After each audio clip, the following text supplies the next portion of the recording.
Top 10 ways people lit their homes before electricity. Flip a switch. In a fraction of a second, you have flooded a room with bright, clear, reliable light, banishing the shadows to the furthest corners. It's an act so simple we do it without a flicker of thought.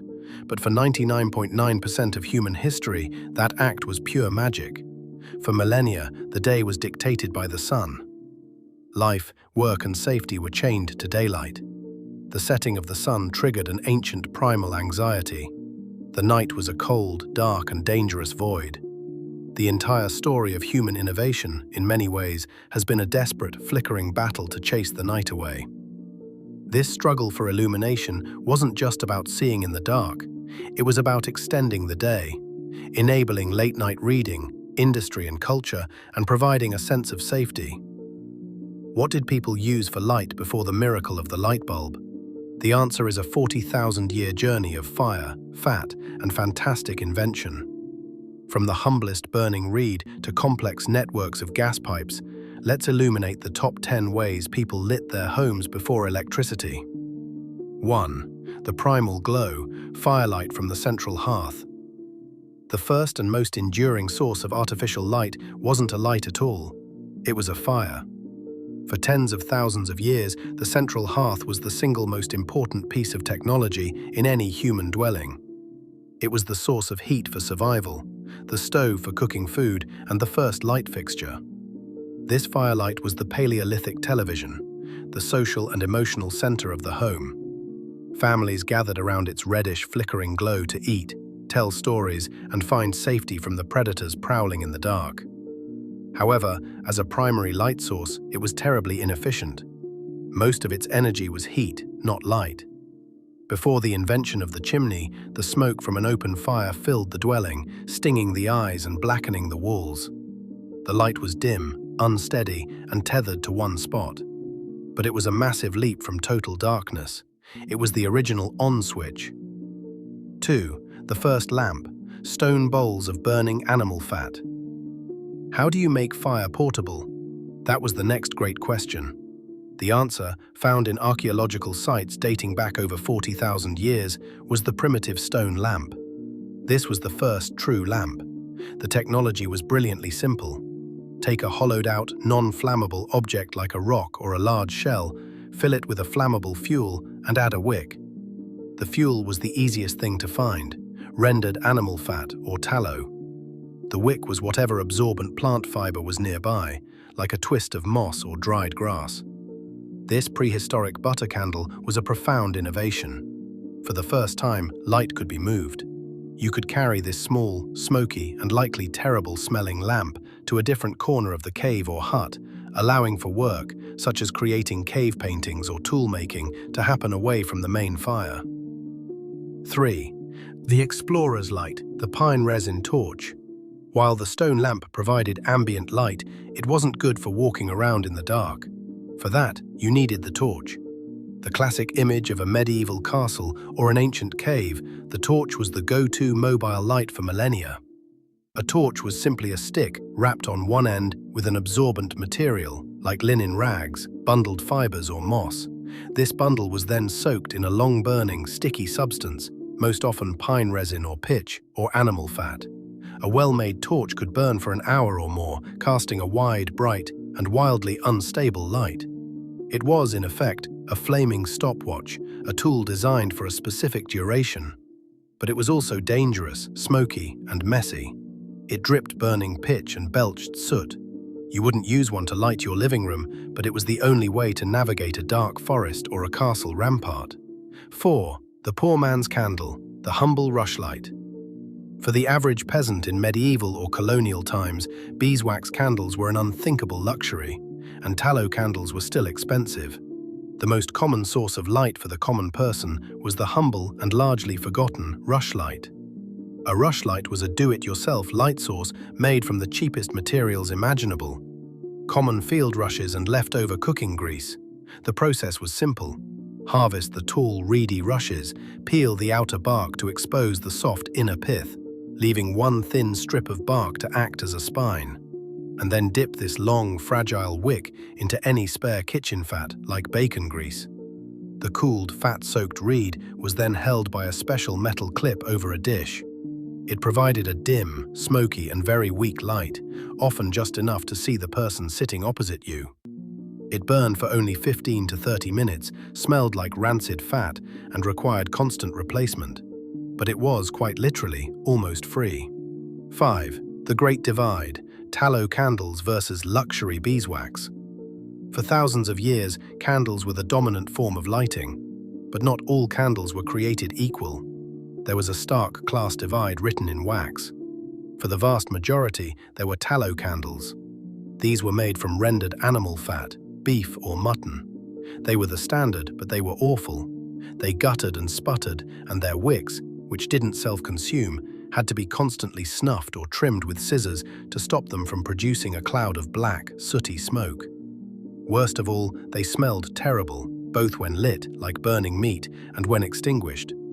Then there was the luxury option: beeswax candles. Reserved for the church and the very wealthy, beeswax was the premium fuel of the candle world. It burned with a bright, clean, and steady flame. It didn't produce the acrid smoke of tallow, and it released a faint, sweet, honey-like aroma. A beeswax candle was a clear, unambiguous symbol of wealth and status. 6. The classical glow: olive oil lamps of Rome and Greece. While Northern Europe was dominated by animal fat candles, the Mediterranean world ran on olive oil. The simple stone lamp evolved into the iconic terracotta clay and bronze oil lamps of ancient Greece and Rome. These lamps were a staple of life, mass-produced in the tens of thousands. The design was simple and effective: a covered reservoir for the olive oil and one or more spouts for a linen wick. Olive oil was a far superior fuel to animal fat. It burned cleaner, brighter, and with less smell. An entire industry was built around producing these lamps, which lit the villas of senators, the desks of poets, and the markets of Pompeii. They were so common that they are one of the most frequent finds in Roman archaeological sites. This small, steady flame was the light that illuminated the classical world. 7. The industrial hunt: the bright, controversial whale oil lamp. For centuries, the brightness of an oil lamp was limited by the fuel. This changed dramatically in the 18th and 19th centuries with the rise of the whaling industry. It was discovered that spermaceti, a waxy oil from the head of a sperm whale, burned with a standard of light so bright and consistent that it was used as the official measure of candle power. Whale oil lamps became the light of choice for those who could afford them. The oil was thinner than vegetable oils, burned with a much whiter, less smoky flame, and gave off less odor than tallow. This demand for a brighter burning home fueled a massive, global, and incredibly dangerous industry. This new, brighter light allowed people to read and work with ease after dark. But it came at a terrible cost, both in human lives and the decimation of the world's whale populations. 8. The scientific revolution: the smokeless Argand lamp. In the 1780s, a Swiss inventor named Aimé Argand created a lamp that was a true scientific breakthrough. It was the first revolutionary change in lighting in 20,000 years, producing a flame 6 to 10 times brighter than a candle and consuming its own smoke. The Argand lamp's genius was twofold. First, it used a hollow circular wick, which allowed a column of air to be drawn up inside the flame, not just around the outside. This provided much more oxygen to the fuel. Second, Argand added a tall, thin glass chimney. This chimney shielded the flame from drafts, but more importantly, it created a strong convection current, a flue, that pulled air through the wick at high speed.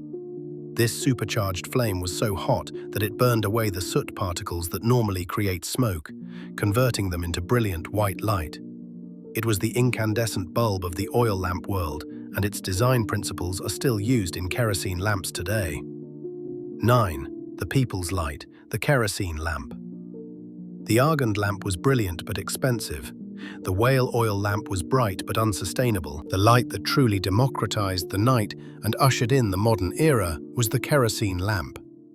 In the mid-19th century, scientists discovered how to distill coal oil, or kerosene, called paraffin in the UK, from abundant petroleum. This new fuel was a game-changer.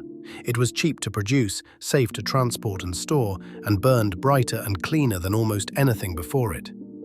When combined with the argand lamp's chimney design, the hurricane lamp or parlor lamp became the standard light source for the entire world. For the first time, a bright, reliable and affordable light was available to the average farmer in rural America or a middle-class family in London. It allowed for education, socializing, and work to continue long after sunset, fundamentally changing the rhythm of daily life. 10. The urban network, the hissing mantle of gaslighting. The final step before electricity wasn't a better lamp, it was a new system. Gaslighting brought illumination into the home as a utility, just like water.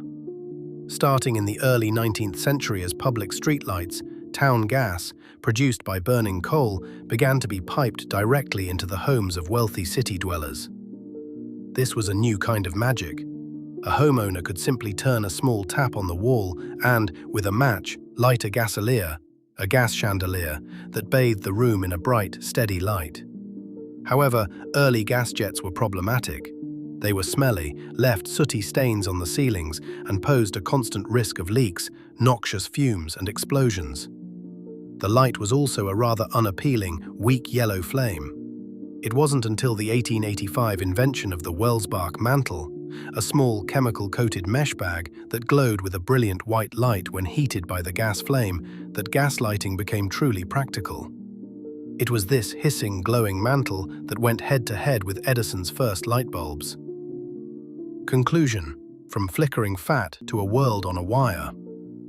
From the smoky fire of a central hearth to the intricate network of gas pipes hissing in a Victorian wall, the quest for light has been a constant human endeavor. Each step, the portable lamp, the cheap rushlight, the clean beeswax, the brilliant argand chimney, the democratic kerosene, was more than just a new tool. It was a cultural revolution. These innovations expanded the usable day, allowing for literacy to flourish, economies to grow, and social lives to deepen. The next time you walk into a dark room and flip that effortless switch, take a moment to remember the thousands of years of smoky, smelly, and dangerous experiments it took for humanity to finally and brilliantly banish the night.